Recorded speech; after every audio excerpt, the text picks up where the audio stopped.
ஆவியிலும் என்றும் உண்மையிலும் வழிபட வாருங்கள்.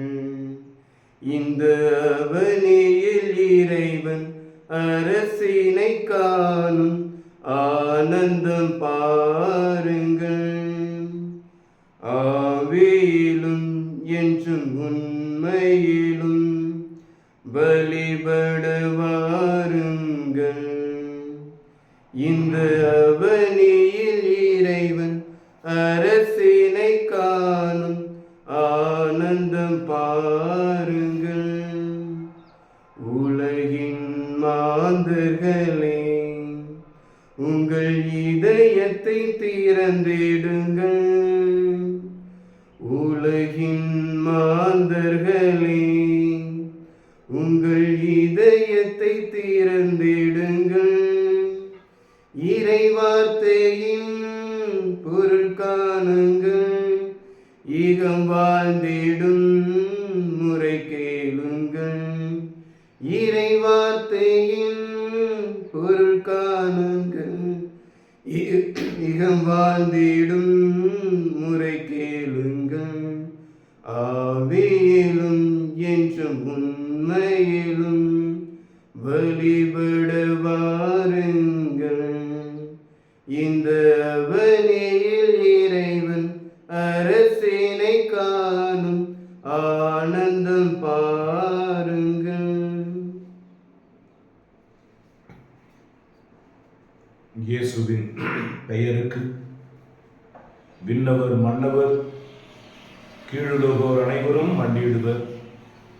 தந்தையாம் கடவுளின் மாட்சிக்காக இயேசு கிறிஸ்து ஆண்டவர் என்று எல்லா நாவுமே அறிக்கை. தந்தை மகன் தூய ஆவியாரின் பெயராலே ஆமென். நம் ஆண்டவராகிய இயேசு கிறிஸ்துவின் அருளும் கடவுளுடைய அன்பும் தூய ஆவியின் நட்புறவும் உங்கள் அனைவரோடும் இருப்பதாக. உம் ஆன்மாவோடும் இருப்பதாக. கிறிஸ்து இயேசுவில் அன்புக்குரிய சகோதர சகோதரிகளே, மூவர் இறைவனின் பரிசுத்த நாமத்தில் உங்களை வாழ்த்துகிறோம்.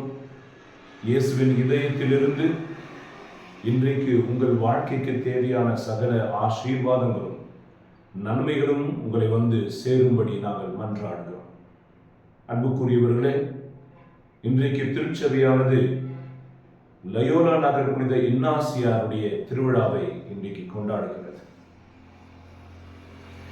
உலகத்திற்கே அவர் மூலம் கொடுக்கப்பட்ட மிகப்பெரிய ஒரு பாடம் என்னவென்றால், ஒருவன் உலகமெல்லாம் தனதாக்கி கொண்டாலும் தன் ஆத்துமத்தை இழந்துவிட்டால் என்ன பிரயோஜனம்? மனிதன் நாடு கடத்தப்பட்டிருக்கிறான். அவனுடைய சொந்த தேசம் பரலோகம். ஆகவே அவன் பரலோகத்தை திரும்ப அடைய வேண்டும். அதுதான் அவனுக்கு கொடுக்கப்பட்ட இலக்கு. ஆகவே பூமியில் அவன் வாழ்கிற பொழுது கிடைக்கிற எல்லா பொருட்களையும் பயன்படுத்தி கொண்டு அவன் தன் ஆத்துமத்தை ரட்சித்துக் கொள்ள வேண்டுமே தவிர இந்த உலகத்தின் பொருட்கள் எல்லாம் பயன்படுத்தி கொண்டு அங்கே இருந்துவிட வேண்டும் என்று அவன் நினைக்கக்கூடாது. அங்குதான் அழிவு ஆரம்பமாகிறது.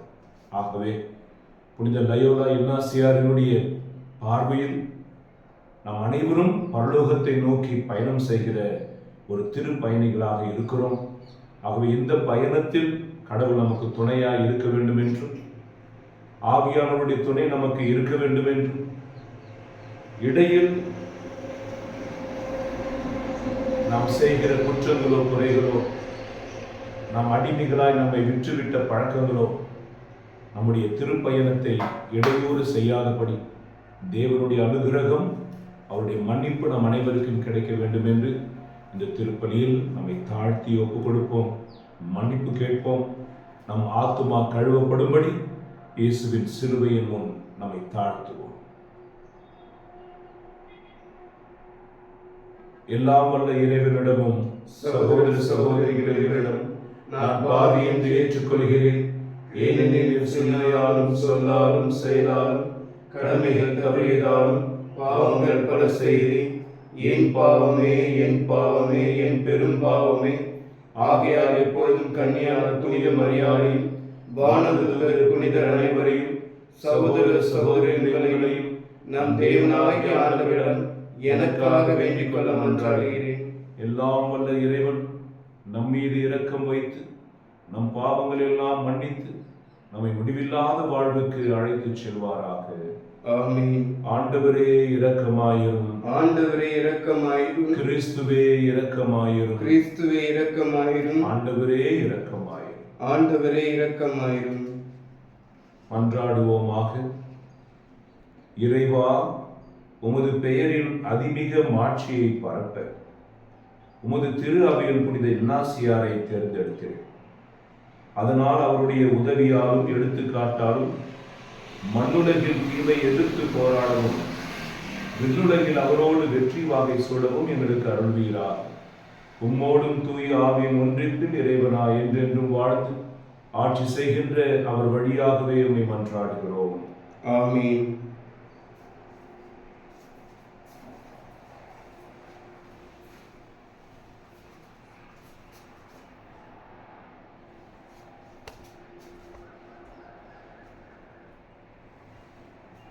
முதல் வாசகம். மேகம் சந்திப்பு கூடாரத்தை மூடிற்று. ஆண்டவரின் மாட்சி திரு உறைவிடத்தை நிரப்பிற்று. முதல் வாசகம். விடுதலை பயண நூலிலிருந்து வாசகம். அதிகாரம் 40, இறை வார்த்தைகள் 16 முதல் 21 முடிய மற்றும் 34 முதல் 38 முடிய. அந்நாட்களில் ஆண்டவர் கட்டளையிட்டபடியெல்லாம் மோசே செயல்பட்டார். 2ஆம் ஆண்டில் 1 மாதம் 1 தேதியன்று திரு உறைவிடம் எழுப்பப்பட்டது. மோசே திரு உறைவிடத்தை எழுப்பினார். பாதல் பொருத்துகளை வைத்து அதன் மேல் சட்டங்களை பொருத்தினார். குறுக்கு சட்டங்களையும் பொருத்தினார். தூண்களையும் நிறுத்தினார். திரு உறைவிடத்தின் மேல் அவர் கூடாரத்தை விரித்தார். அதற்கு மேல் கூடார மேல் விரிப்பை அமைத்தார். இதுவும் ஆண்டவர் மோசேக்கு கட்டளையிட்டபடியே செய்யப்பட்டது. உடன்படிக்கை பலகையை அவர் எடுத்து அதை பேழையில் வைத்தார். தண்டுகளை பேழையில் செருகினார். இரக்கத்தின் இறக்கைகளை பேழையின் மேல் வைத்தார். திரு உறைவிடத்தினுள் பேழை எடுத்து செல்லப்பட்டது. திரு தூயக திரை தொங்கவிடப்பட்டு உடன்படிக்கை பேழை மறைக்கப்பட்டது. இதையும் ஆண்டவர் கட்டளையிட்டபடியே மோசே செய்தார். பின்பு மேகம் சந்திப்பு கூடாரத்தை மூடிற்று. ஆண்டவரின் மாட்சி திரு உறைவிடத்தை நிரப்பிற்று. சந்திப்பு கூடாரத்தின் மேலே மேகம் நின்றிருந்ததாலும் ஆண்டவரின் மாட்சி திரு உறைவிடத்தை நிரப்பியதாலும் மோசே உள்ளே நுழைய முடியாமல் போயிற்று. இஸ்ரேல் மக்கள் தங்கள் பயணத்தின் ஒவ்வொரு கட்டத்திலும் மேகம் திரு உறைவிடத்தை விட்டு எழும்பும் போதெல்லாம் புறப்பட்டு செல்வார்கள். மேகம் எழும்பாதிருக்கும் போதும் அது மேலே எழும்பும் நாள் வரை அவர்கள் புறப்பட மாட்டார்கள். ஏனெனில் பயணத்தின் ஒவ்வொரு கட்டத்திலும் திரு உறைவிடத்தின் மேல் பகலில் ஆண்டவரின் மேகம் இருப்பதையும் இரவிலோ அதில் நெருப்பு இருப்பதையும் இஸ்ரேல் வீட்டார் காண்பார்கள். இது ஆண்டவர் வழங்கும் அருள்வாக்கு. இறைவா, உமக்கு நன்றி. பதிலுரை பாடல். பல்லவி. ஆண்டவரே, உம் உறைவிடம் எத்துணை அருமையானது. ஆண்டவரே, உம் உறைவிடம் எத்துணை அருமையானது. என் ஆன்மா ஆண்டவரின் கோவில் முற்றங்களுக்காக ஏங்கி தவிக்கின்றது. என் உள்ளமும் உடலும் என்றுமுள்ள இறைவனை மகிழ்ச்சியுடன் பாடுகின்றது. பல்லவி. ஆண்டவரே, உம் உறைவிடம் எத்துணை அருமையானது. படைகளின் ஆண்டவரே, என் அரசரே, என் கடவுளே, உமது பீடங்களில் அடைக்கலம் குருவி கூடு வீடு கிடைத்துள்ளது. தங்கள் குஞ்சுகளை வைத்திருப்பதற்கு சிட்டுக்குருவிகளுக்கு கூடும் கிடைத்துள்ளது. பல்லவி. ஆண்டவரே, உம் உறவிடம் எத்துணை அருமையானது. உமது இல்லத்தில் தங்கியிருப்போர் நற்பெயரு பெற்றோர். அவர்கள் எந்நாளும் உம்மை புகழ்ந்து கொண்டே இருப்பார்கள். உம்மிடமிருந்து வலிமை பெற்ற மானிடர் பெயர் பெற்றோர். அவர்கள் நடந்து செல்கையில் மேலும் மேலும் வலிமை பெறுகின்றார்கள். பல்லவி. ஆண்டவரே, உம் உறைவிடம் எத்துணை அருமையானது.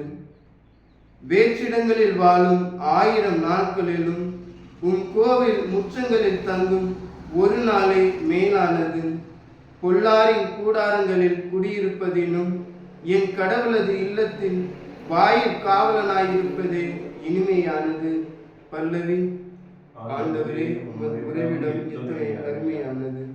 அல்லேலூயா, அல்லேலூயா, அல்லேலூயா, அல்லேலூயா, அல்லேலூயா, அல்லேலூயா. என்னென்ன அற்புத ராகங்களே இறை உம்மை வாழ்த்திடவே, என் மன்னவா உம்மை பாடவே என் உள்ளம் ஏங்குதே. அல்லேலூயா, அல்லேலூயா, அல்லேலூயா.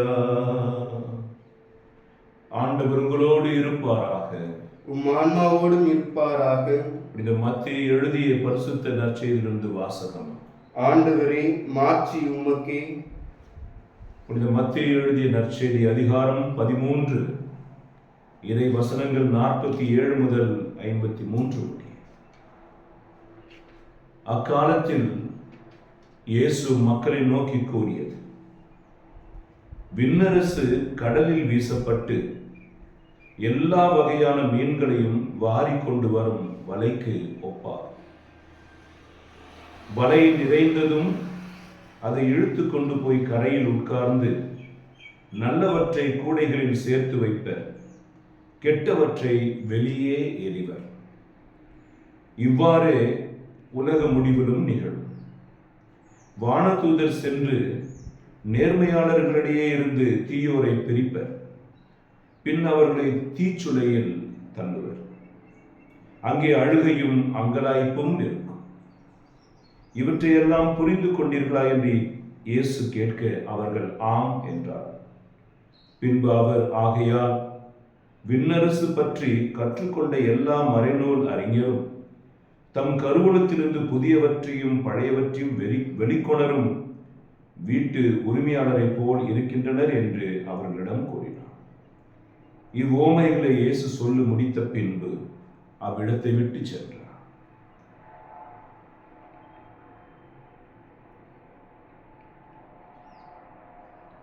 இது ஆண்டவரின் அருள்வாக்கு. இறைவா, உமக்கு நன்றி.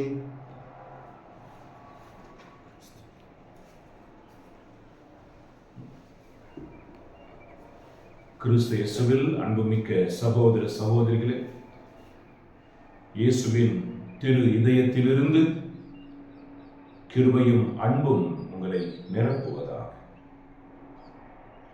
இன்றைக்கு புனித இன்னாசியாருடைய பண்டிகை. மத்தேயு சுவிசேஷம் 16ஆம் அதிகாரம் 26ஆம் வசனம் நாம் எடுத்து வாசித்து இன்றைக்கு ஆண்டவருடைய மன்னாவை புஷிப்போம். மனிதர் உலகம் முழுவதையும் ஆதாயமாக்கிக் கொண்டாலும் தன் வாழ்வையே இழப்பாரெனில் அவருக்கு கிடைக்கும் பயன் என்ன? ஆகவே மனிதன் உலகம் முழுவதையும் ஆதாயமாக்கி கொண்டாலும் தன் வாழ்வை இழப்பான் என்றால் அவனுக்கு வரும் பயன் என்ன? இந்த இடத்துல வாழ்வு என்பது இந்த உலகத்தின் வாழ்வை பற்றி சொல்ல, நித்திய வாழ்வு. நித்திய வாழ்வு, the ultimate goal of every human being. அது நித்திய வாழ்வு. இந்த வார்த்தை ஒரு மனிதன் கேட்கும்பொழுது இன்றைக்கு மத்தேயு சுவிசேஷம் 13ஆம் அதிகாரத்தில் 53ஆம் வசனம் சொல்கிறது, விண்ணரசு பற்றி கற்றுக்கொண்ட எல்லா மறைநூல் அறிஞரும் தம் கருவூலத்திலிருந்து புதியவற்றையும் பழையவற்றையும் வெளிக்கொணரும் வீட்டு உரிமையாளரை போல் இருக்கின்றனர். ஆக வேதத்தின் வெளிச்சத்திலே நம்முடைய வாழ்க்கையை நாம் ஆராய வேண்டும். உலகத்தினுடைய வெளிச்சத்தில் அல்ல. உலகத்தின் வெளிச்சம் அது வேறு, அது சொல்லிக் கொடுக்கிற பாடங்கள் வேறு. அது சில சமயங்களில் ஏமாற்றுவது, பொய் சொல்வது, தவறு இழைப்பது எல்லாம் குற்றமாக கற்றுத்தருவதில்லை. ஆனால் திருவிவிலியம் நேற்றும் இன்றும் என்றென்றைக்கும் கடவுளுடைய மனநிலையை நமக்கு வெளிப்படுத்துகிறது. கடவுள் நமக்கு என்ன சொல்ல விரும்புகிறார், அவருடைய உள்ளத்தின் வாஞ்சை என்ன, நாம் எப்படி இருந்தால் மோட்சம் போக வேண்டும் என்று முடியும் என்று அந்த வேதம் நமக்கு கற்பிக்கிறது. அதே சமயம் ஒரு பெரிய ஆபத்து இருக்கிறது.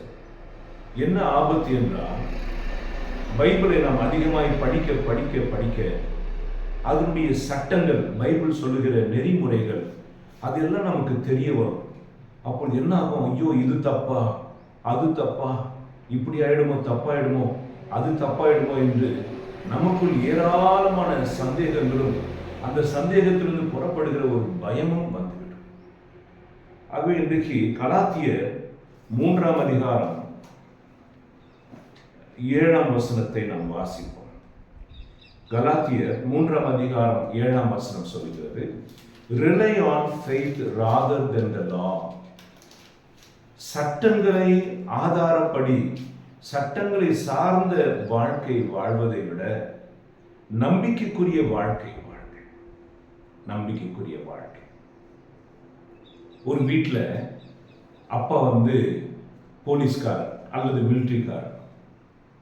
அவர் என்ன பயிற்சி எடுத்தாரோ அவர் வீட்டிலையும் அப்படியே ஒழுக்கம் இருக்க வேண்டும் என்று நினைப்பார்.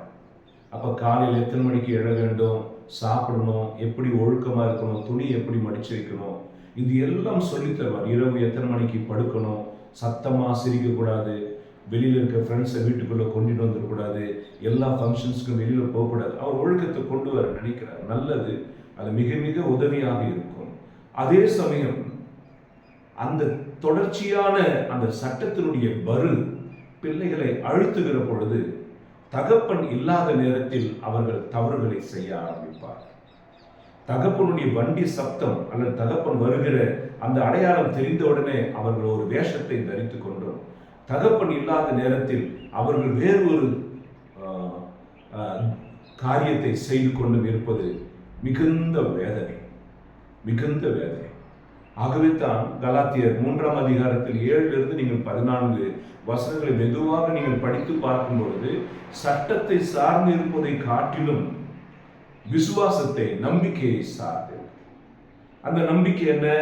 அப்பா ஏன் என்னை கண்டிக்கிறார், அப்பா எதற்காக இந்த சட்டங்களை இயற்றுகிறார், எதற்காக நம்ம அதை கடைபிடிக்குன்னு சொல்றாரு என்பதை அந்த மகனோ ஆத்மார்த்தமாக அதை உணர்ந்து கொண்டார்கள் என்றால் அது சட்டத்தினுடைய பரு அல்ல, அப்பாவுடைய அன்பின் வெளிப்பாடு என்பதை கண்டுபிடிப்பார்கள். அப்பொழுது தகப்பனுக்கு பிரியமானதை நான் செய்ய வேண்டும் என்று அவர்கள் தன்னிச்சையாக, எந்தவித வெளிப்புறத்தினுடைய அதாவது ஃபோர்ஸ் இல்லாம, அதனுடைய தொந்தரவு இல்லாமல் அவர்களாகவே அந்த சட்டங்களை கடைபிடிப்பார்கள். அப்பொழுது பருவாக இருக்கார், அது அன்பின் காரியமாக இருக்கும். ஹல்லேலூயா, ஹல்லேலூயா, ஹல்லேலூயா, ஹல்லேலூயா, ஹல்லேலூயா, ஹல்லேலூயா. இயேசு கிறிஸ்துவே உமக்கு ஸ்தோத்திரம், இயேசு கிறிஸ்துவே உமக்கு ஸ்தோத்திரம், ஆவியானவரே உமக்கு ஸ்தோத்திரம், ஆவியானவரே உமக்கு ஸ்தோத்திரம். கிறிஸ்துவர்களாகிய நமக்கு சட்டங்கள் இருக்கின்றன. இணை சட்டம் 28ஆம் அதிகாரம், விடுதலை பயணம் 20ஆம் அதிகாரம், இது ரெண்டுத்திலையும் மோயிசன் வழியாக இஸ்ரேல் மக்களுக்கு கொடுக்கப்பட்ட சட்டங்கள் உங்களுக்கும் எனக்கும் தெரியும். ஆனால் வருத்தம் என்னவென்றால், இந்த சட்டமாக ஒரு மனப்பாடமாக இருக்கிறதை தவிர அது நம்முடைய வாழ்க்கையின் பாகமாக மாறவில்லை. இந்த திருச்சட்டம் நமக்கு அச்சத்தை கொடுத்தது. ஆக 10 கட்டளைகளில் ஒரு கட்டளைகளை நாம் தவறுகிற பொழுது ஐயோ தவறு இழைத்து விட்டேன் என்று ஒரு மனஸ்தாபத்திற்கு பதிலாக பயம் வருகிறது. ஆக 1, 2, 3, 4 சட்டங்களை நான் கடைபிடிக்காத பொழுது என் மனநிலை என்ன ஆகுது? நான் இத்தனை சட்டங்களை கடைபிடிக்கலையே, ஆகவே கண்டிப்பாக நான் கடவுளுக்கு ஏற்றதா வாழ முடியாது.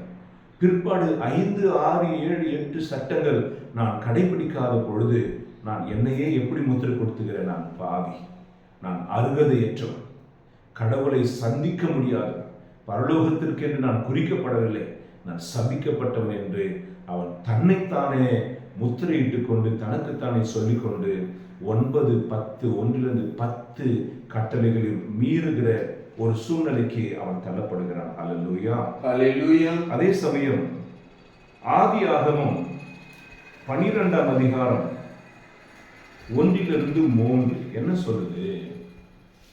12ஆம் அதிகாரத்தில் அப்ராம் என்கிற ஒரு மனிதனை யெகோவா இறைவன் சந்திக்கிறார். அங்கே அவருக்கு 75 வருடங்கள் ஆகிய பிற்பாடும் குழந்தைகள் இல்லாமல் இருக்கிறார். இப்பொழுது ஆண்டவர் 2ஆம் வசனத்தில் நான் உன்னை ஆசீர்வதித்து உன்னையே ஒரு பெரிய ஆசீர்வாதமாக மாற்றுவேன் அப்படின்னு ஒரு வசனத்தை சொல்லுகிறார், ஒரு ஆசீர்வாதத்தை சொல்லுகிறார். சட்டத்தின்படி ஒரு வயது தாண்டிட்ட பிற்பாடு குழந்தை இருக்காது, அது நமக்கு தெரியும். திருமணம் கூட 26, 28 நாம் பண்ணிடணும், அது தாண்டி போனா பிரச்சனை என்பது நமக்கு தெரியும். ஆனால் இங்கே அந்த வார்த்தை சொல்லப்படுகிற பொழுது அது வாசிப்போம். 3ஆவது வசனம், உனக்கு ஆசி கூறுவோருக்கு நான் ஆசி வழங்குவேன், உன்னை நான் பெரிய இனமாக்குவேன், உனக்கு ஆசி வழங்குவேன், உன் பெயரை நான் சிறப்புற செய்வேன், நீயே ஆசியாக விளங்குவாய். உனக்கு ஆசி கூறுவோருக்கு நான் ஆசி வழங்குவேன், உன்னை சபிப்போரை நானும் சபிப்பேன். ஹல்லேலூயா, ஹல்லேலூயா. ஆகவே விடுதலை பயணம் 20ஆம் அதிகாரம் இணைச்சட்டம் 28 சட்டம் என்ன சொல்லுது? உனக்கு கர்த்தாவாகிய தேவன் நாமே, நம்மை தவிர வேறு ஒரு கடவுள் உனக்கு இல்லாமல் போவதாக. கடவுளுடைய திருநாமத்தை பரிசுத்தமாய் அனுசரிப்பாயாக, கடவுளுடைய திருநாட்களை பரிசுத்தமாய் அனுசரிக்க மறவாதிருப்பாயாக, தாய் தந்தையை கனம் பண்ணுவாயாக, கொலை செய்யாதிருப்பாயாக, களவு செய்யாதிருப்பாயாக, மோகப்பாவம் செய்யாதிருப்பாயாக, பொய் சாட்சி சொல்லாதிருப்பாயாக, பிறர் உடைமையை விரும்பாதிருப்பாயாக, பிறர் மனைவியை விரும்பாதிருப்பாயாக என்று நோ என்று சொல்லுகிறது. இப்பொழுது தொடக்க நூலில் நாம் வாசித்த பகுதி கடவுள் குழந்தை இல்லாத அபிரகாமுக்கு ஆசீர்வாதத்தின் வார்த்தையில் சொல்றார். நான் உன்னை ஆசீர்வதிப்பேன், உன்னை பெரிய இனமாக்குவேன், நீயே ஒரு ஆசீர்வாதமாய் இருப்பாய் என்று அவர் சொல்றார். யாருக்கு சொல்லப்படுகிறது? ஆசீர்வாதமே இல்லாமல் இருக்கிற ஒரு மனிதனுக்கு இந்த வாக்குத்தத்தம் கொடுக்கப்படுகிறது. அப்பொழுது அப்ராம் அதை விசுவசித்தார். ஆமென். அவர் விசுவசித்ததுனால் ஒரு புதிய ஜெனரேஷன் ஸ்டார்ட் ஆகுது, புதிய தலைமுறை. அந்த தலைமுறை அப்ரஹாமை சார்ந்தது.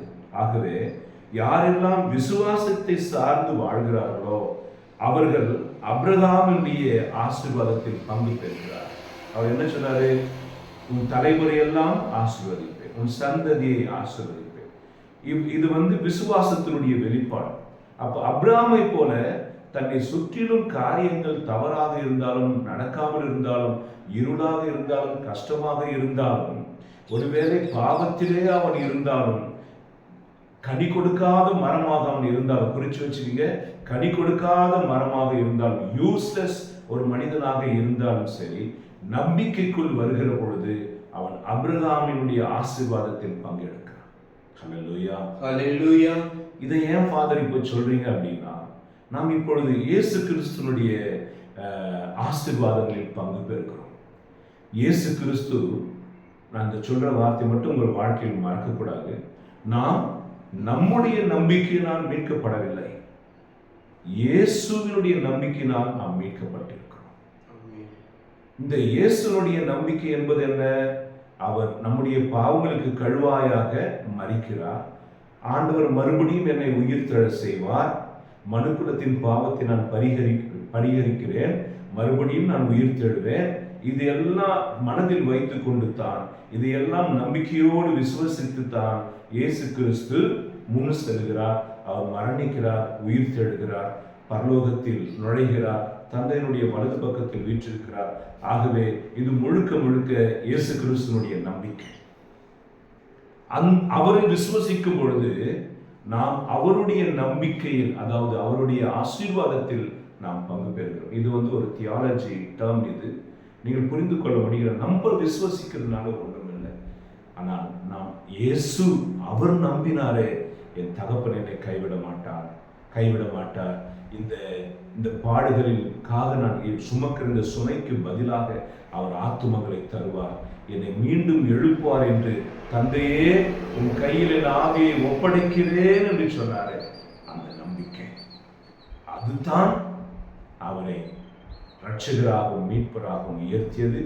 இப்பொழுது நேற்றுக்கு நாம் கேட்டது போல, ஆண்டவராக இயேசு கிறிஸ்துவை விசுவசி, நீயும் உன் வீட்டாரும் ரட்சிக்கப்படுவீர்கள். ஆக நம்முடைய டர்ன் என்ன? அவர் நம்பிக்கை கொண்டு நமக்கு ரட்சணத்தை கொண்டு வந்தார் என்று இயேசுவை நம்புவது. தன் ஒரே மகன் மேல் விசுவாசம் கொள்ளும் யாவரும் கெட்டழிந்து போகாதபடி ஆண்டவர் அனைவருக்கும் உரிமை பேற்றினை வழங்கினார். கிறிஸ்துவை நம்புவதே, இயேசுவை விசுவசிப்பதே நமக்கு ரட்சணை. ஹல்லேலூயா, ஹல்லேலூயா. So observing the law is difficult. சட்டத்தை கடைபிடிப்பது நமக்கு ரொம்ப கஷ்டமா இருக்கும், தெரியுங்களா? இதை அனுபவத்திலும் நான் சொல்லுகிறேன். ஒரு குருவாக நம்ம இப்படி இருக்கணும், இதை செய்யக்கூடாது, ஐயோ அதை பார்க்கக்கூடாது, இது செய்யக்கூடாது, இது குடிக்கூடாது, இதை பார்க்கக்கூடாது, இங்கே போகக்கூடாது, அப்படி ஒவ்வொரு நிமிஷமும் என்னென்ன செய்யக்கூடாது என்கிறதை நான் ஃபோக்கஸ் பண்ணும்போது நிறைய குற்றங்கள் என் மேல் சுமப்பதை நான் பார்த்தேன். பிற்பாடு ஆண்டவர் கற்றுத்தந்தார், இந்த சட்டங்களை கடைபிடிப்பதில்லை, நீ ஆண்டவரை அன்பு செய். எப்படி அந்த மிலிட்டரிக்கார தகப்பன் இல்லாத பொழுது அவர்கள் தவறு செய்தார்களோ, அது சட்டத்தின் மேல் உள்ள பயத்தினால். ஆனால் அன்பு இருக்கும் பொழுது அவர்கள் பயப்பட மாட்டார்கள், அதை அன்போடு கடைபிடிப்பார்கள்.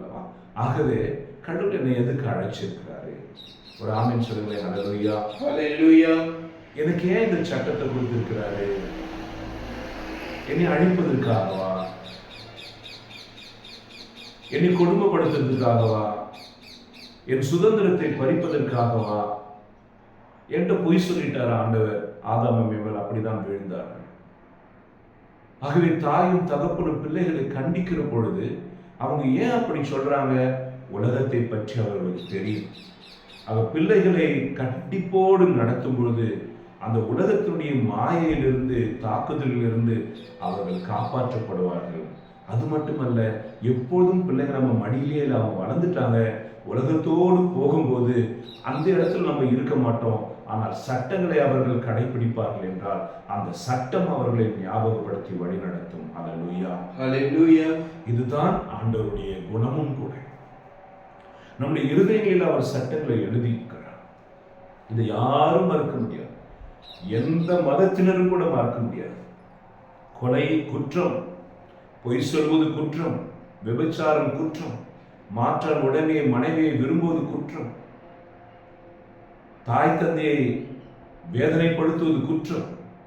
எல்லாம் எல்லாருக்கும் தெரியும், எல்லா இடத்திலும் அது குற்றம் தான். ஆனால் யாருக்கு குற்றம் இல்லை? ஆதிவாசிகள் என்று சொல்லுகிறோமே, காட்டில் வாழ்கிறார்களே, தீவுகளில் வாழ்கிறார்களே, அவர்களுக்கு இந்த சட்டம் தெரியாது என்பதனால அவர்கள் கடைபிடிக்கிறார்கள்.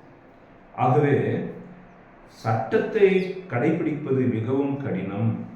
கடைபிடிக்காத போது சாபம் சேர்கிறது. ஏனெனில் ஸ்கிரிப்சர் அப்படி சொல்றதுனால யாரெல்லாம் சட்டத்தை கடைபிடிக்கலையோ அவங்க மனசுக்குள்ள குற்ற பழிவுணர்வு வந்து விடுகிறது. ஆகவே தன் ஆதிவாசிகளை யாராவது ஒரு மனிதன் சந்திக்க போனா அவர் தங்களுக்கு ஆபத்து வந்துவிட்டது என்பதை பற்றி யோசிப்பார்களே தவிர வேறு ஒன்றையும் யோசிக்காமல் வந்த மனிதனை கொன்று சில இடங்களில் அவர்களை சமைத்து சாப்பிட்டு விடுவார். கொலை செய்வது தவறு என்று அவர்களுக்கு தெரியாது. ஆகவே ரோமையர் 4:15 சட்டம் சாபத்தை கொண்டு வருகிறது. ரோமையர் 4:15 நாம் வாசிப்போம்.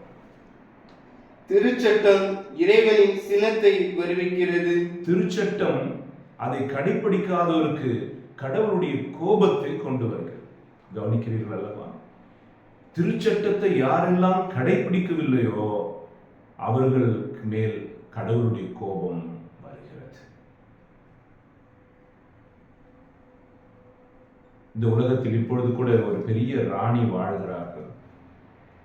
அந்த ராணியை வரவேற்பதற்காக ஒரு சிறிய குழந்தை ஒரு ஃப்ளவர் பொக்கே அதை கொடுக்கும்போது அதை வாங்கின மாதிரி வாங்கி இப்படி விசிறி போட்டாங்க அந்த அம்மா. இது நியூஸ் பேப்பர்ல வீடியோக்களில் பார்க்கிறோம். ஏன்? காரணங்கள் பல சொல்லப்பட்டது. திருச்சட்டத்தை நாம் கடைபிடிக்காத பொழுது அது தேவனுக்கு கோபத்தை வருவிக்கிறது. ரோமர் 5ஆம் அதிகாரம் 1 வசனம்.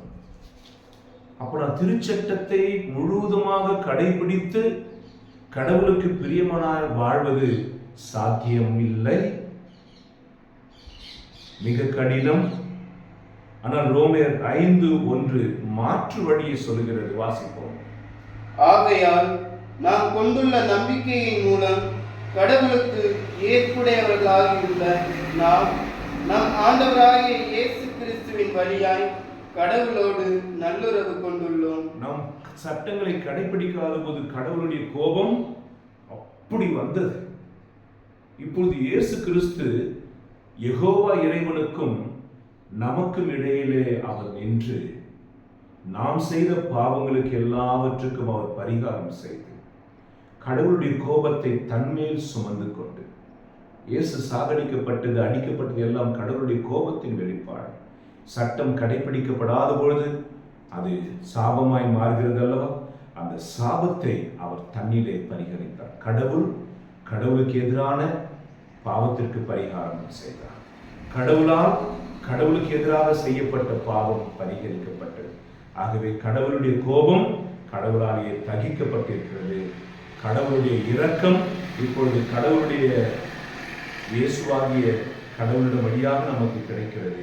அது ரோமர் 4 என்னப்பா இது சட்டம் நமக்கு பயங்கரத்தை கொண்டு வருகிறது என்றால், ரோமர் 5ஆம் அதிகாரத்தில் பவுல் சொல்றார், நீங்கள் கிறிஸ்துவை விசுவசிப்பதனால், கிறிஸ்துவை நம்புவதனால் நீங்கள் ஜஸ்டிஃபை.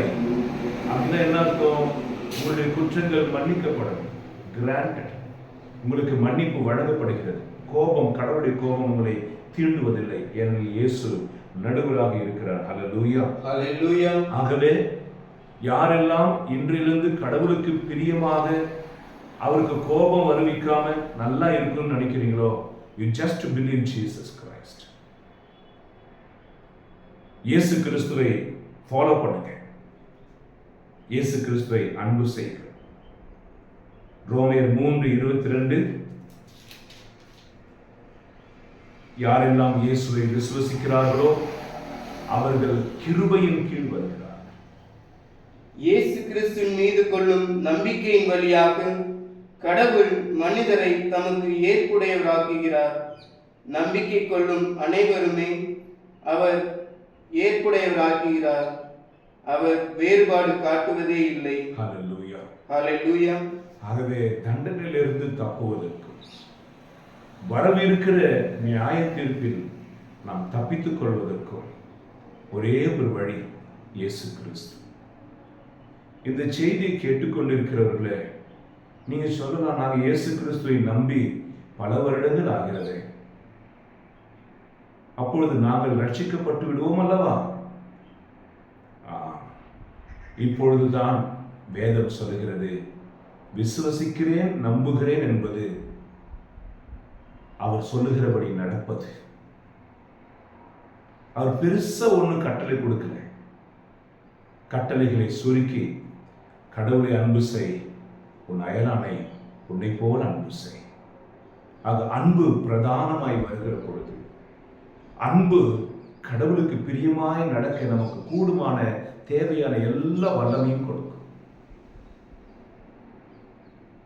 நான் இப்படி கேள்விப்பட்டேன், காதலித்துக் கொண்டிருந்த 2 பேர், அந்த காதலன் ஒரு பெரிய விபத்திற்கு உள்ளாகி திருமணம் செய்யக்கூடிய தகுதியை இழந்து போனான்.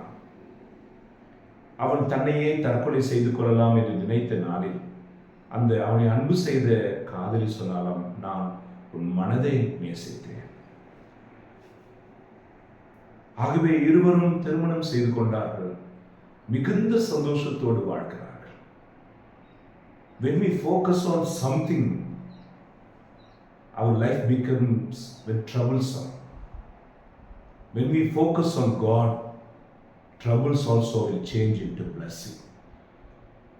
Hallelujah. Hallelujah. ஆகவே கணவனை இழந்தவர்கள் கூட பல வருடங்கள் கற்புடன் வாழ்கிறார்கள். கணவன் இருந்தும் கூட அவன் கண்ணுக்கு மறைவாகவும் தெரிந்தும் குற்றங்கள் நடக்கின்றன. அதே போலத்தான் மனைவி இருக்கும் பொழுது, மனைவி இல்லாத பொழுது மனிதனுடைய குணம் மாறுகிறது. இது எல்லாமே அன்பின் அடித்தளம். ஹல்லேலூயா. ஹல்லேலூயா. அனைத்தும் அன்பின் அடித்தளம். ஆகவே கடவுளை பயத்தின் அடிமையில் இன்னைக்கு எனக்கு மனசு கஷ்டம் கொடுக்கிற விஷயம் என்னன்னா, நான் சில இடங்களுக்கு ஜெபத்திற்கு போகும்போது அவங்க என்னை எப்படி பார்ப்பாங்கன்னா, அப்படியே பார்த்துருப்பானா.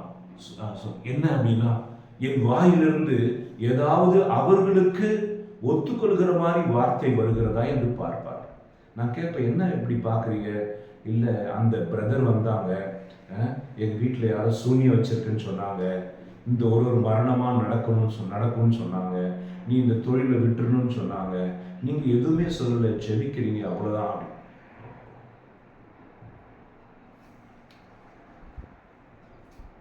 அப்படி முடி ஜெபம் எல்லாமே நம்மை வேறு விதமாய் நடத்தி கொண்டு இருக்கிறது அல்லவா?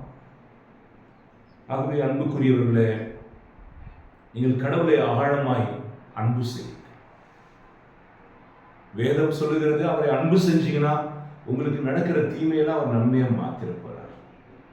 நீங்கள் அவரை அன்பு செய்தீங்கன்னா உங்களுக்கு கொடுக்கிற சிலுவையை நீங்கள் முறுமுறுக்காமல் சுமப்பீர்கள். அவரை அன்பு செய்தீர்கள் என்றால் பகைவர்களை எளிதாக மன்னிப்பீர்கள். எல்லாம் அதில் அடங்கிடும். பாருங்களேன், சொல்யூஷன், எல்லா சொல்யூஷன் எங்க கிடைக்கும்? அன்புல கிடைக்கும்.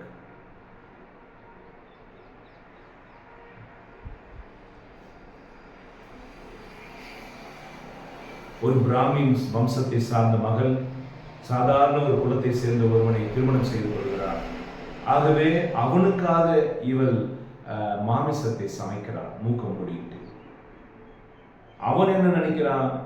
இவனுக்காக நம்ம மாமிசத்தை சாப்பிட்றதை நிறுத்திடுவோம். அவன் நிறுத்த முடிவெடுக்கிறான். அன்பு இல்ல, நானாத்தான் இருப்பேன், ரெண்டு பேரும் நினைச்சிட்டாங்கன்னா அந்த முதல் நாளிலேயே பிரச்சனைகள் உருவாகும். ஒரு பன்னிக்குட்டி குத்துன்னு பிள்ளைகளை பெற்றது போல ஒரு பெரிய பாவம் பல பாவங்களை, சிறு சிறு பாவங்களை உண்டாகும். நான் படித்த ஒரு விஷயம், 2 பேர் காதலித்தார்களாம். இந்த பெண்ணுக்கு கூந்தல் மிக பெரிதாக நல்லா இருக்குமா. இந்த பையனுக்கு நல்லா படிக்கிறவன். ஆகவே இருவரும் அவர்களுடைய ஒரு நாள் காதலர் தினத்துக்கு பரிசு கொடுக்க வேண்டும் என்று விரும்பினார்கள். ஆகவே இந்த பையன் போய், கவனிக்கிறீங்களா, இந்த பையன் போய் அவன் கட்டியிருந்த விலை உயர்ந்த ஒரு வாட்சை வித்துட்டு அந்த கூந்தலை முடிப்பதற்காக ஒரு அழகான ஒரு கிளிப்பு மாதிரி அவன் வாங்கியிருக்கான். சாயந்தரம் வந்த உடனே தன்னுடைய காதலிக்கு அந்த கிளிப்பை கொடுக்கிறான். அந்த காதலி முடியே காணும், வெட்டிட்டு இருக்கான். அந்த முடி வெட்டினதுல அவனுக்கு ஒரு பரிசை வாங்கி இருக்கிறான். அவன் தனக்கு பிரியமானதை விற்று காதலிக்கான். காதலி தன் அழகே முடியை வெட்டிட்டு இவனுக்காக ஒரு பரிசு. அன்பு பிரதானம், அன்பு பிரதானம். அன்பு அனைத்தையும் தாங்கிக் கொள்கிறது. 1 கொரிந்தியர் 13ஆம் அதிகாரத்தில் பவுல் சொன்னது காரணம் இதுதான். அன்பு பிரதானம். விசுவாசம், நம்பிக்கை, அன்பு, இவற்றில் அன்பே தலை சிறந்தது. இந்த அன்பு இருக்கும் என்றால் உங்கள் நம்பிக்கையும் கடவுளுடைய சட்டத்தை பின்பற்றுவதும் உங்களுக்கு மிக எளிதாக இருக்கும். ஹல்லேலூயா. ஹல்லேலூயா. சட்டத்தை மட்டும் பிடித்துக் கொள்வீர்கள் என்றால் அன்பு என்கிற வார்த்தையே மறைந்து போகும். அல்ல, அங்கே செருப்பு அங்கே விட்டுட்டு வா, உள்ள விட்டுட்டு வர, கை கால கழுவுனியா, அந்த பிணத்தை தொட்டுட்டு வந்தியா, நீங்க எந்த ஜாதி? ஞாயிற்றுக்கிழமை இதை செய்யக்கூடாது தெரியுமில்ல, வெள்ளிக்கிழமை இதை செய்யக்கூடாது தெரியுமில்ல.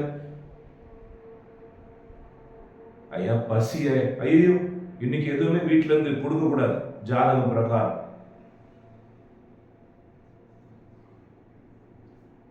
ஒரு குழந்தை ரோட கிராஸ் பண்ணுது, லாரி இடிக்க போகுது, நீங்கள் போய் காப்பாத்தீங்களா? காப்பாற்ற மாட்டீங்களா? ஆக இயேசு கிறிஸ்து சொன்னா, ஒரு கழுதை பள்ளத்துல விழுந்துருச்சு ஓய்வு நாள்ல, நீங்க தூக்குவீங்களா? தூக்க மாட்டீங்களா? தூக்கும். ஆனா ஒரு பொண்ணு 18 வருஷமா கூனியா இருக்கிற, அவளை தூக்குறேன், நீங்க சண்டைக்கு வாரீங்க. அன்பு சட்டத்தை விட உயர்ந்தது. ஹல்லேலூயா, ஹல்லேலூயா.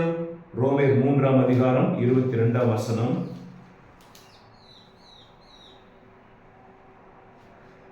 இயேசு கிறிஸ்துவின் மீது கொள்ளும் நம்பிக்கையின் வழியாக கடவுள் மனிதரை தமக்கு ஏற்புடையவராக்குகிறார். நம்பிக்கை கொள்வோர் அனைவரையுமே அவர் ஏற்புடையவராக்குகிறார். அவர் வேறுபாடு காட்டுவதே இல்லை. ஹல்லேலூயா, ஹல்லேலூயா. ரோமர் 2ஆம் அதிகாரம் 16ஆம் வசனம். இந்த செய்தியை கேட்டுக்கொண்டிருக்கிறவங்க அப்படியே உட்கார்ந்து கேட்டுட்டு இருக்காம, நீங்க பார்க்கிறவர்கள் ஒரு குறிப்பெடுத்து வச்சுக்கீங்க. உங்களுக்கு ஒரு நாள் குழப்பம், ஒரு நாள் வேதனை இருக்கும்போது திரும்பி பார்க்கும் பொழுது இந்த வார்த்தைகள் உங்களுக்கு உபயோகரமா இருக்கும். ரோமர் 2:16. நான் அறிவிக்கும் நற்செய்தியின்படி மனிதர் உள்ளங்களில் மறைந்திருப்பவற்றை குறித்து இயேசு கிறிஸ்துவின் வாயிலாய் கடவுள் தீர்ப்பளிக்கும் நாளில் மேற்சொன்னவை நிகழும். நீங்கள் இயேசு கிறிஸ்து வழியாக எல்லாவற்றையும் நீங்கள் பெற்றுக்கொள்ள முடியும். அதே கலாத்தியர் 2ஆம் அதிகாரம் 16ஆம் வசனம் நாம் அதையும் வாசிப்போம். கலாத்தியர் 2:16 சொல்லப்படுகிறது. இந்த இயேசு கிறிஸ்து வாசிப்போம். எனினும் திருச்சட்டம் சார்ந்த செயல்களால் அல்ல, இயேசு கிறிஸ்துவின் மீது கொள்ளும் நம்பிக்கையால் தான் ஒருவர் இறைவனுக்கு ஏற்புடையவர் ஆக முடியும். ஆகவே உங்களுடைய கிரியையினால் அல்ல, நீங்கள் செய்கிற செயல்களினால் அல்ல, ஒருவன் கிறிஸ்துவின் மேல் கொள்ளுகிற நம்பிக்கையினால் அவன் நீதிமானாக ஆகிறான். ஆகவே இந்த செய்தியை கேட்கிற பொழுது ஒரு சிலர் நாம் மிகுந்த பாவத்தில் இருக்கலாம், அல்லது பல வருட பாவங்களில் இருந்து தற்போதுதான் ஒரு 10 நாள், ஒரு மாதம் நாம் நல்லவர்களாக வாழ முயற்சி செய்து கொண்டிருக்கலாம். இருந்தாலும் மனசாட்சி என்ன சொல்லும்? What happened to all the sins that you have committed for last few years? இன்னைக்கு 10 நாளைக்கு, ஒரு மாசத்துக்கு நீ பரிசுத்தமா இருந்துட்டா இதெல்லாம் சரியாயிடுமா அப்படின்னு ஒரு கேள்வி எழுப்பப்படும். இந்த தபசு நாட்களில் திரு யாத்திரை போகிறவர்கள், மாலை போட்டுக் கொள்கிறவர்கள், அந்த 40 நாள் அவர்கள் எத்தனை கேலிகளை, வார்த்தைகள் கேட்பாங்க. ஆமா போட்டாரா மாலை, அப்புறம் 40 நாள் கழிச்சு பார்த்தா விடிஞ்சா போச்சு, குடிகாரம் பேச்சு விடிஞ்சா போச்சுன்னு சொல்லுவாங்க. அப்போ அவர்களுக்கு ஒரு மனசு என்ன வரும்? சரி, இந்த 40 நாளாவது இருந்து பார்ப்போமே. இந்த 40 நாள் கழிச்சு மறுபடியும் அவர்கள் பழைச்சிருப்போம். ஏன்னா அவங்க ஏற்கனவே இந்த 40 நாள் மட்டும் முயற்சி செய்வோம் என்று முயற்சி செய்தார். என்னோடு மாலை போட்டவங்க எல்லாரும் என்னை பார்க்குறாங்க, என் குடும்பம் பார்க்குது, ஆகவே அவர்களுக்காக நான் இப்படி இருப்பேன். கவனிங்க, சட்டம் என்னை எப்படி வீழ்த்துகிறது? இவர்களுக்காக. இவங்க இருக்கிறாங்க, ஃபாதர், இவங்க எல்லாம் பார்க்குறேன், இந்த ட்ரெஸ்ஸு போட்டேன், கேட்டுட்டேன்னா இடையில சாபமாக வந்துடும், மாதா சபிச்சிடுவாங்க, இயேசு சபிச்சிடுவார், இல்லைன்னா வீட்டில் யாருக்காவது அடிபட்டுரும், சாவு வந்துடும். ஆகவே இந்த 40 நாள் நான் போட்டுட்டு இருக்கேன், அது எப்படா முடியும்? சட்டம் என்னை பருவுக்கு கொண்டு போகிறது, வேதனைக்கு கொண்டு போகிறது. அன்பு செய்து பாருங்கள். அந்த ஆடை இல்லாமலே நீங்கள் பரிசுத்தமாய் வாழ்வீர்கள். எந்த அடையாளமும் இல்லாமல் ஒவ்வொரு நாளின் தபசு நாட்களாக நீங்கள் செய்து வாழ்வீர்கள். அல்லேலூயா, அல்லேலூயா. அன்பே பிரதானம், அன்பே மகிழ்ச்சி.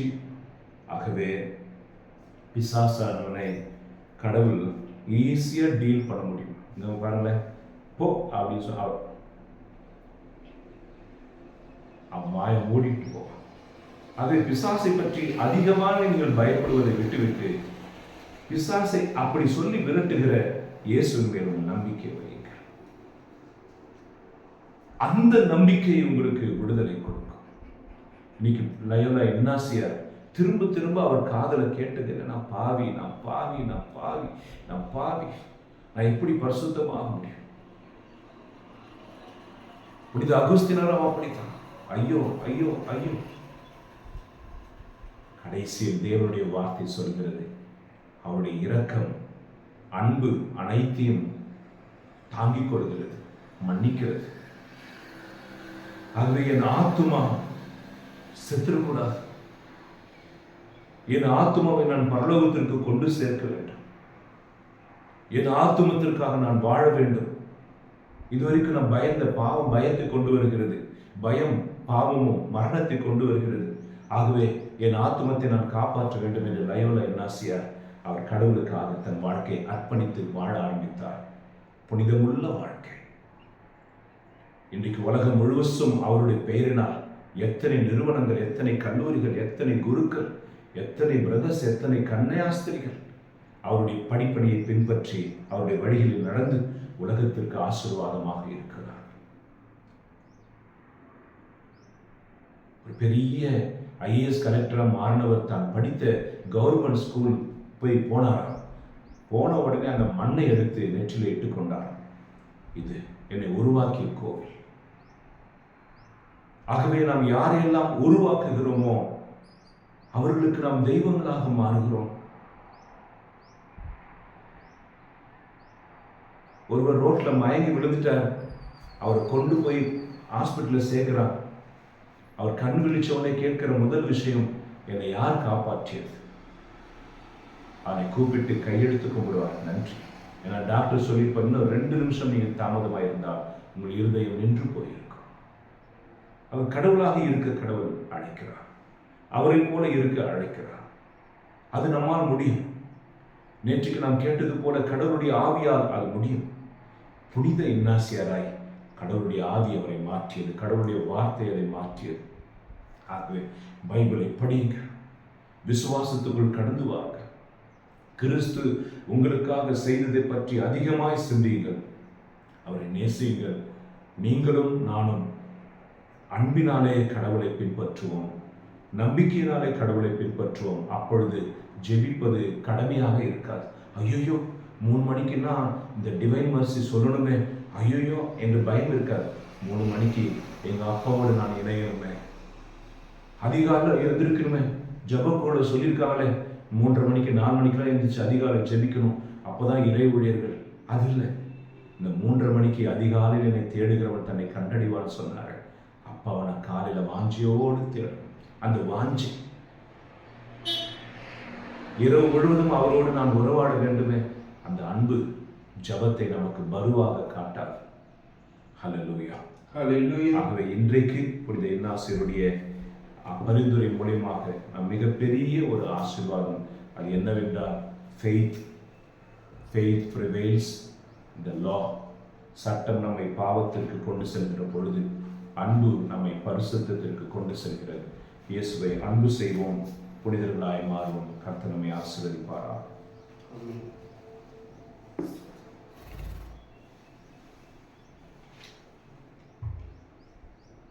அன்போடு வந்தோம், காணிக்கை தந்தோம், கனிவோடு ஏற்பாய் ஆண்டவனே, உன் பலியோடு சேர்ப்பாய் தூயவனே.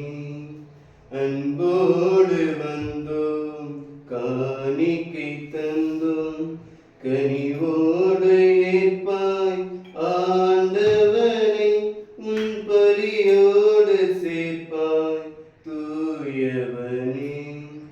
பொன்னான வாழ்வை உடமீட்டு வைத்தோம், பூவாக மனம் வீச வைத்தோம். பொன்னான வாழ்வை உடமீட்டு வைத்தோம், பூவாக மனம் வீச வைத்தோம். புதிரான வாழ்வே எதிரானதாலே, புதிரான வாழ்வே எதிரானதாலே, ஒளிவாகச் செய்வாய் ஆண்டவனை, உன் அருளோடு அணைப்பாய் மாபரனே. அன்புமிக்க சகோதர சகோதரிகளே, நானும் நீங்களும் சேர்ந்து ஒப்புக் கொடுக்கும் இந்த வழி எல்லாம் வல்ல இறைவனுக்கு ஏற்றதாகும்படி செவியுங்கள். ஆண்டவர் தமது பேரின் புகழ்ச்சிக்காகவும் ஆட்சிக்காகவும் தமது நன்மைக்காகவும் புனித திரு அவையின் அனைத்து நலனுக்காகவும் உமது கை நீட்டி இப்பலியை ஏற்றுக்கொள்வாராக.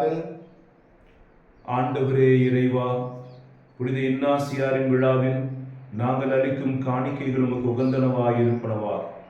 புனிதத்திற்கெல்லாம் ஊற்றாக நீர் ஏற்படுத்தும் தூய்மை மிகும் மறைப்பொருள்கள் எங்களையும் உண்மையினால் புனிதப்படுத்துவனவாக. எங்கள் ஆண்டவராகிய இயேசு கிறிஸ்து வழியாக மன்றாடுகிறோம். ஆமென். ஆண்டவர் உங்களோடு இருப்பாராக, உம் ஆன்மாவோடும் இருப்பாராக. இதயங்களை மேலே எழுப்புங்கள், ஆண்டவரிடம் எழுப்பியுள்ளோம். நம் இறைவனாகிய ஆண்டவருக்கு நன்றி கூறுவோம். அது தகுதியும் நீதியுமானது. ஆண்டவரே, தூயவரான தந்தையே, என்றுமுள்ள எல்லாம் வல்ல இறைவா, எங்கள் ஆண்டவராகிய கிறிஸ்து வழியாக என்னாலும் இவ்விடத்திலும் நாங்கள் உமக்கு நன்றி செலுத்துவது மெய்யாகவே தகுதியும் நீதியுமாகும். எங்கள் கடமையும் மீட்புக்குரிய செயலுமாகும். ஏனெனில் உம் புனிதர்களின் வியத்தகு சாட்சியத்தால் உமது திரு அவை என்றும் புதிய ஆற்றல் பெற்று வளமடைகிறது. இவ்வாறு எங்கள் மீது நீர் கொண்டிருக்கும் பரிவன்பை தெளிவாக காட்டுகின்றேன். மேலும் எங்களது மீட்பின் மறை நிகழ்வை நாங்கள் நிறைவேற்றுவதில் அப்புனிதர்களின் சிறப்புமிக்க எடுத்துக்காட்டால் தூண்ட பெற்று அவர்களது தகுந்த பரிந்துரையால் என்றும் ஊக்கம் பெறவும் அருளுகின்றேன். ஆகவே ஆண்டவரே, வானதூதர் புனிதர் அனைவரோடும் நாங்கள் சேர்ந்து முது பெருமையை பறைசாற்றி அக்களிப்புடன் சொல்வதாவது: தூயவர் தூயவர் தூயவர், வான்படைகளின் கடவுளாகி ஆண்டவர். விண்ணகும் மன்னகும் முது மாட்சியால் நிறைந்துள்ளன. உன்னதங்களிலே ஓசானா. ஆண்டவர் பெயரால் ஒரு ஆசி பெற்றவர். உன்னதங்களிலே ஓசானா. ஆண்டவரே, நீர் மெய்யாகவே தூயவர், தூய்மை அனைத்திற்கும் ஊற்று. ஆகவே உம்முடைய ஆவியை பொழிந்து இக்காணிக்கைகளை தூய்மைப்படுத்தியருட உம்மை வேண்டுகிறோம். இவ்வாறு எங்கள் ஆண்டவர் இயேசு கிறிஸ்துவின் உடலும் இரத்தமுமாக இவை எங்களுக்கு மாறுவனவா. அவர் பாடுபட உளம் கனிந்து தம்மை கையளித்த பொழுது அப்பத்தை எடுத்து உமக்கு நன்றி செலுத்தி அதை பிட்டு தம் சீடர்களுக்கு அளித்து அவர் கூறியதாவது: அனைவரும் இதிலிருந்து பெற்று உண்ணுங்கள், ஏனெனில் இது உங்களுக்காக கையளிக்கப்படும் என் உடல்.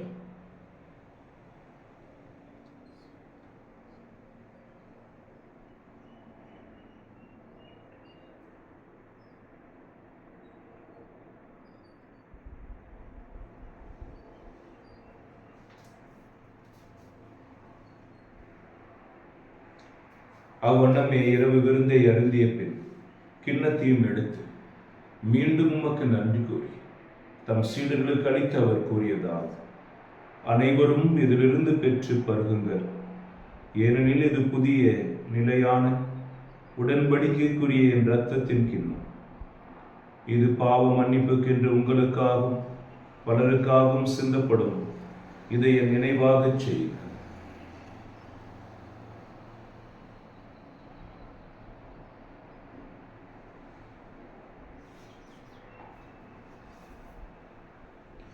நம்பிக்கையின் மறைபொருள்.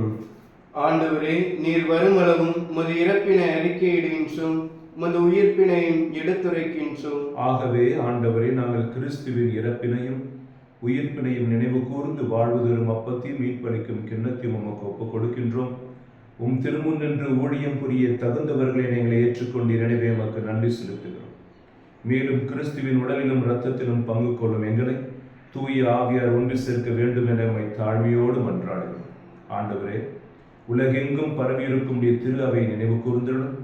எங்கள் திருத்தந்தை லியோ, எங்கள் ஆயர் அந்தோணி சுவாமி, எல்லா திருநிலையினர் ஆகிய அனைவரோடு திரு அவை அன்பில் நிறைவு பெறச் செய்யும். அன்பின் ஆண்டவரே, ஜூலை மாதத்தினுடைய கடைசி நாளில் நாங்கள் நின்று உமக்கு நன்றி செலுத்துகிறோம். கடந்த நாட்களில் நீர் எங்களை பாதுகாத்த விதம், நீர் அருளிய கொடைகள், நீர் எங்களை குறைகளிலிருந்து, குற்றங்களிலிருந்து, பாவங்களிலிருந்து, நோய்களிலிருந்து எல்லா விதத்திலும் காத்து வழிநடத்தியதற்காக நன்றி செலுத்துகிறோம் சுவாமி. ஆண்டவரே, எங்கள் குடும்பம் முழுவதையும் எல்லா ஆபத்திலிருந்தும் நீர் காத்ததற்காக நன்றி. உம்முடைய இரக்கம் எங்கள் மேல் பொழியப்படுவதற்காக நன்றி. இயேசுவே, இந்த திருப்பலியில் நாங்கள் யாருக்காக நினைந்து ஒப்புக் கொடுக்கிறோமோ அவர்களை உம்முடைய பாதத்தில் அர்ப்பணித்து செபிக்கிறோம். நாளைக்கு நடக்க போகிற முதல் வெள்ளியுடைய ஜெபத்தில் வருகிற அத்தனை பேருக்குடைய நீர் ஆசீர்வதித்து நடத்தியுள்ளோம். மேலும் உயிர்த்தெழும் எதிர்நோக்குடன் துயில் கொள்ளும் எங்கள் சகோதர சகோதரிகள், இறந்தோர் அனைவரையும் இரக்கத்துடன் நினைவு கூர்ந்தும் திருமுக ஒளியில் ஏற்றரும். எங்கள் அனைவர் மீதும் இரக்கமாயும். கடவுளின் கன்னித்தாயான புனித மரியா, அவருடைய கணவரான புனித யோசேப்பு, புனித திருத்தூதர்கள், இவ்வுலகில் உமக்கு உகந்தவராய் இருந்தோர் ஆகிய புனிதர் அனைவருடனும் நாங்கள் நிலைவாழ்வில் பங்கு கொள்ளும் தகுதி பெற்று உம் திருமகன் இயேசு கிறிஸ்து வழியாக உம்மை புகழ்ந்தேத்தும் வரமருள உம்மை மன்றாடுகிறோம்.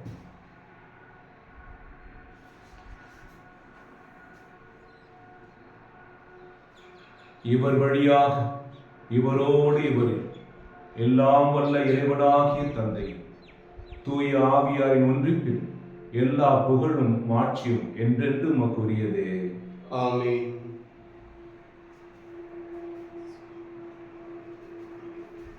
மீட்பரின் கட்டளையால் கற்பிக்கப்பட்டு தேவ படிப்பினையால் பயிற்சி பெற்ற நாம் துணிந்து சொல்லுவோம். விண்ணுலகில் இருக்கிற எங்கள் தந்தையே, உமது பெயர் தூயது என போற்றப் பெறுக. உமது ஆட்சி வருக.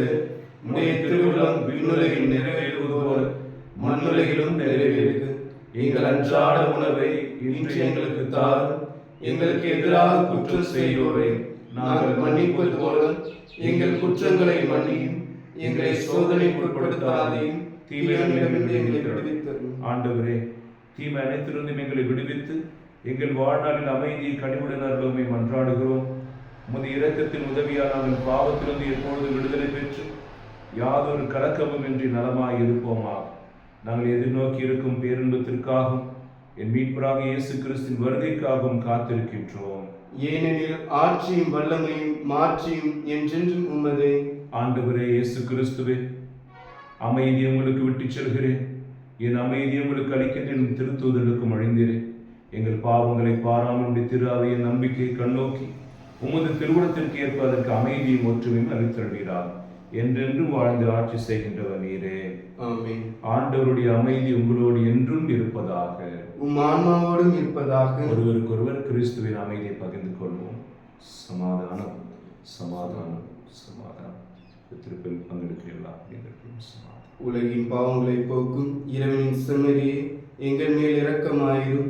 உலகின் பாவங்களை போக்கும் இறைவனின் செம்மறியே, எங்கள் மேல் இரக்கமாயிரும். உலகின் பாவங்களை போக்கும் இறைவனின் செம்மறியே, எங்களுக்கு அமைதியை அளித்தருளும்.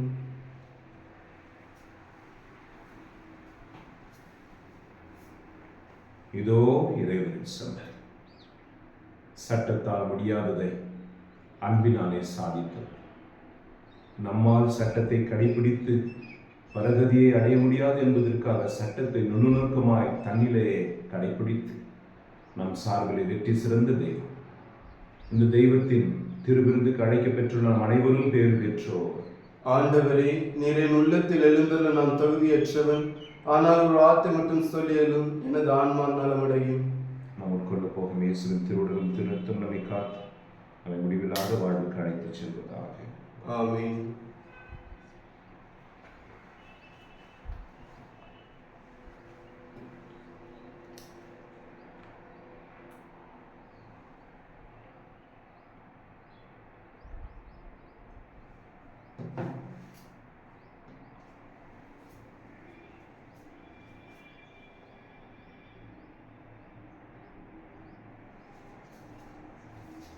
கிறிஸ்துவின் திருவுடலும் திருநத்தும்.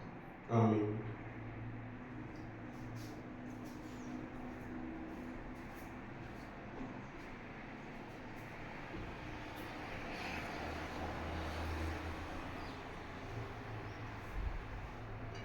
கிறிஸ்துவின் ஆன்மாவே என்னை புனிதமாக்கும்.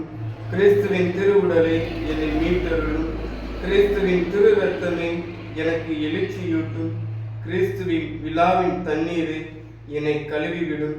கிறிஸ்துவின் பாடுகளை என்னை தேய்ச்சிடும். ஓ நல்ல இயேசுவே, எனக்கு செவிசாயும். உன் திரு காயங்களுள் என்னை மறைத்தருளும். உம்மிடமிருந்து என்னை பிரிய விடாதையும். தீய பகையிடமிருந்து என்னை காத்தருளும். எனது இறப்பின் வேளையில் என்னை அழைத்தருளும். உம்மிடம் வர எனக்கு கட்டளையிட்டருளும். புனிதர்களோடு எக்காலமும் உம்மை புகழச் செய்யும். ஆமென். அன்புக்குரியவர்களே, நாளைக்கு முதல் வெள்ளிக்கிழமை, ஆகஸ்ட் மாதத்தின் முதல் நாள். ஆகவே முதல் நாளிலேயே நம்முடைய வாழ்க்கையை அர்ப்பணித்து இயேசு கிறிஸ்துவோடு சேர்ந்து இந்த உலக ரட்சணத்திற்காக செபிக்கும், பாவிகள் மனம் திரும்ப வேண்டும் வேண்டிக் கொள்ளவும், நோயாளிகள் அனைவருக்கும் கல்வாரியிலிருந்து சுகமும் பலமும் கிடைக்க வேண்டும் என்று நடக்கிற பரிந்துரை ஜெபம் நாளைக்கு. ஆகவே காலை 10 மணி முதல் 1 மணி வரைக்கும் நடக்கும் இந்த ஜெபத்தில் நீங்கள் பங்கெடுத்து எங்களோடு சேர்ந்து தேவ அன்பையும் தேவ கிருபையும் பெற்றுக்கொள்ள அன்போடு அழைக்கும். மன்றாடுவோமாக. ஆண்டவரே, புனித இன்னாசியாரை நினைவு கூர்ந்து இப்புகழ்ச்சி பலி வழியாக உமக்கு நன்றி கூறுகிறோம்.